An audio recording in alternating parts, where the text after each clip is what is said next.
Could we start by you giving us a general introduction to who you are, what you do, how you came into this whole field?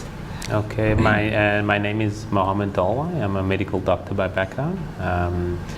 I currently am the president of Doctors Without Borders for Southern Africa, as well as the co-founder and COO of Essential Medical Guidance, which is a mobile tech company that specializes in access to information for healthcare workers in the low to middle income countries. Can you tell us about some of the apps that you've already developed? So some of the apps that we've developed as part of our NGO for the last 3 or 4 years, it now has transitioned into a social for-profit, the EAM Guidance app, has been apps with the National Department of Health, so the primary healthcare app, as well as the HIV and TB apps. We've also developed a decision support app called Triage app, which helps identify sick patients in the hospital. And now with the new application, which is Essential Medical Guidance, we've developed a application that allows us to geolocate guidelines and health information for healthcare workers in different settings. So it's very much about guidance, about what exists and making sure it gets to healthcare workers. Yeah, so our theory of change is that we really believe that to improve patient care, you have to facilitate and give access to information to healthcare workers to make better decisions. From myself and my co-founder, Dr. Yasin Khan, a lot of the problems that we faced was when we were out in the rural areas or alone at night, you're scared and you don't know exactly what to do. Even though there are excellent guidelines that are written by professionals in the field for your setting, we don't have access to those guidelines. And for us, it was a way of how do you really close that gap of access to information in a localized and relevant way.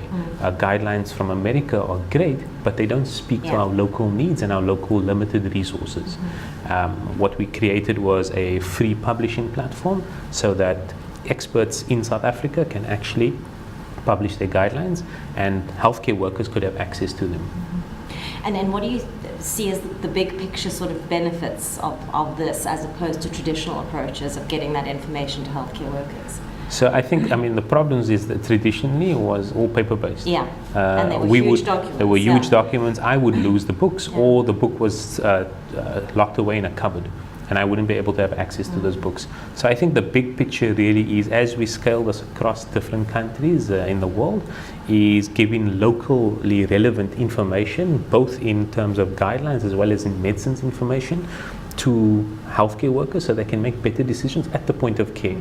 Because that's where your decision making happens, and that's where you want a quick reference. And it's almost like in the future, as we develop, evidence is changing so rapidly. You have to know what's the latest evidence, what's the latest guidelines happening for my patient in this location. Antibiotic resistance is changing the way we see medicine. Absolutely. But we're not getting that information to the healthcare worker when they're prescribing that information. And that's what the gap that we're really trying to close with this application. And they can open it on their cell phone, on a laptop, on whatever device they have. Or so at the moment it's on a cell phone. Only on a cell phone. We're looking at kind of going for a web version, but again it's offline access, because a lot of times the issues are connectivity, the issues are how do I make sure that I have the right information at the right time. So at the moment it's completely offline, and you download it once when you're in a nice strong Wi-Fi place, and it basically then connects every week to check if you have the latest updates. If you haven't, it will prompt you and say, hey, do you want to get into a better location, so you can download the latest guidelines or the latest updates. So at the moment that's what it is. We're looking at spreading it across mobile app, laptop, web browser, etc. And it's obviously nationally available to anyone who would download the app on this. So it's available for healthcare workers only, because a lot of the information is very tailored towards healthcare workers, so you need to actually register.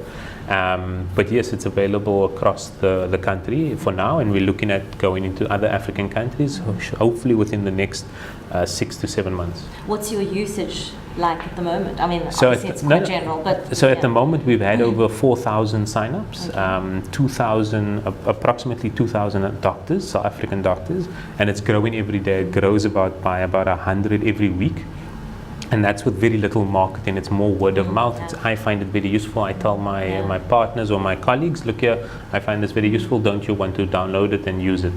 And we've seen really good usage stats. So about 80% of the people that have downloaded it are coming back within a month period, and they come in back and they're using it on a daily basis. And picking up the other guidelines And looking as at well. exactly, Yeah. and looking at different guidelines. Yeah. Obviously, for different disease profiles and different times in the day, you might look at different guidelines.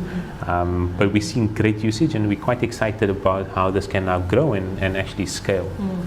And challenges, any things that you found, what are the lessons you've learned so far, kind of idea? So I think one of the lessons from our NGO or TOMSA was really looking at how do you make something sustainable, because you have to improve technology all the time, and having a sustainable business model around it which is ethical and transparent is always important. And one of the things that we find a lot of startups or kind of mobile health initiatives fail to do is find a good, valuable, transparent and ethical business model from the beginning. You can't superimpose a business model later, because then you always then mar in, okay, now wait a minute, what is this, what was and you've got into bad habits already. So I think one of the challenges that we face is making sure that we have a ethical and transparent business model that can actually sustain us as we grow and as we improve the technology, because it's that rapid evolving technology, you want to be able to improve upon it. So I think that's probably one of the main challenges. Obviously, other challenges is looking at how easily or user-friendly it is. I think we don't engage enough with our users. We don't really get them to kind of give us critical feedback.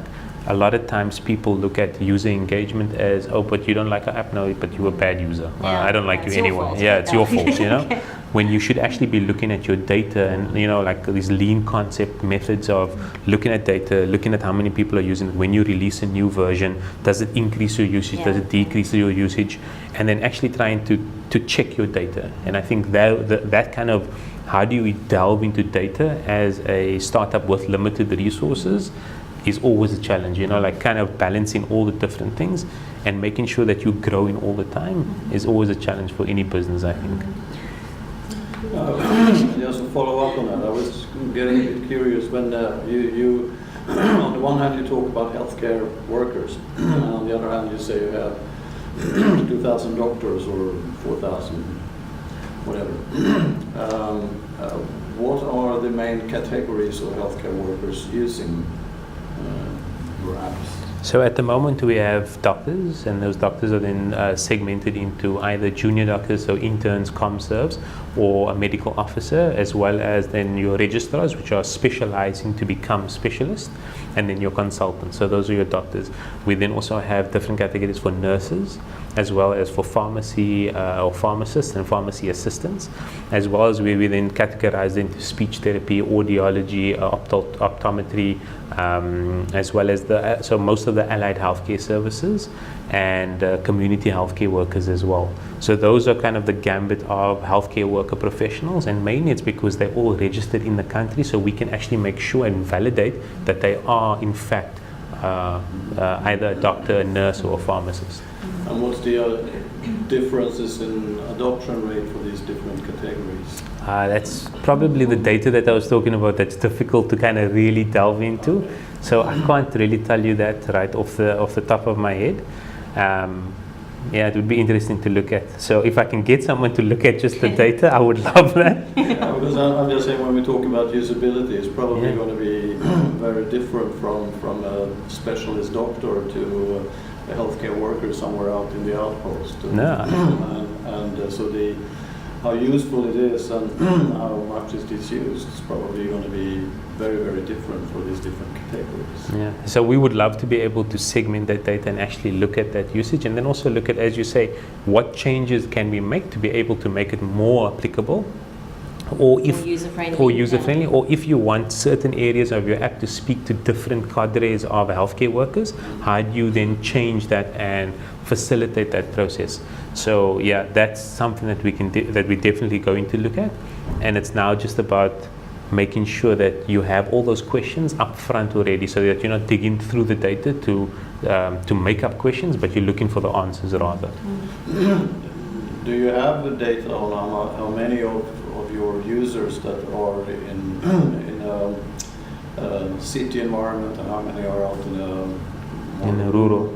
So again, I don't have the stats off my head, but from going through the statistics, there are quite a large number of users that are actually in either clinics or district level hospitals, which are your small, your periphery hospitals, rather than your urban centers.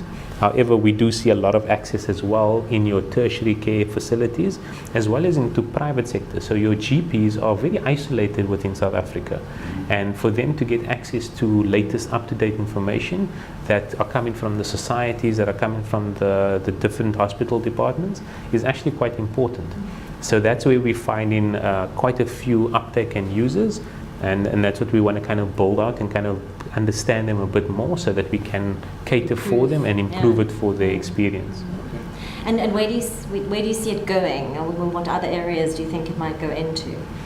So at the moment, we're actually focusing on all the different verticals of medicine. So we just landed the obstetrics and gynecology guidelines from WITS, as well as the pediatric sedation guidelines from the SASA Society. And now we're building out, so we have emergency medicine, we have ONG represented, we have surgery represented, and it's more just building out the different locally nuanced guidelines. So for instance, a hospital in Potchefstroom have asked us if we can upload their family medicine guidelines, and that's then available only in the Potchefstroom area. And that's something that we could then look at and actually do. So we're looking at all the different verticals, and then we're looking at a comprehensive, freely available medicine section for the country that has all the different trade names, the indications, the dosages, etc., as well as cost information. Because in rational prescribing, you have to look at how much does this medicine cost. Is it really the best medicine for? Are there any other Generics alternatives or generics that I could use for the patient? What do you think about a roundtable like this? What will you bring with you think? So for me, the roundtable is an interesting concept. I think the one of the things that I always have a problem with in a lot of these engagements is what is going to actually happen. You know, I think it's easy to talk, but execution is the actual key to facilitate whether it was something that's successful or not. So a lot of times events claim themselves as a success, but they've executed nothing from everything that was gained over the last 2 or 3 days. So for me, what I would really see is being quite harsh and being completely frank and open. It's what is actually executable that comes up at the end, and how quickly can we execute those things. And that's the essence of it. For me, I would love to see execution.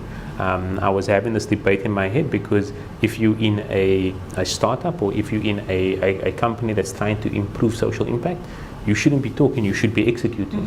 You shouldn't be at these events, you should be in your company trying to make that work. And there's always a dichotomy, you know. I think sometimes we get pulled into too many discussions and not enough execution.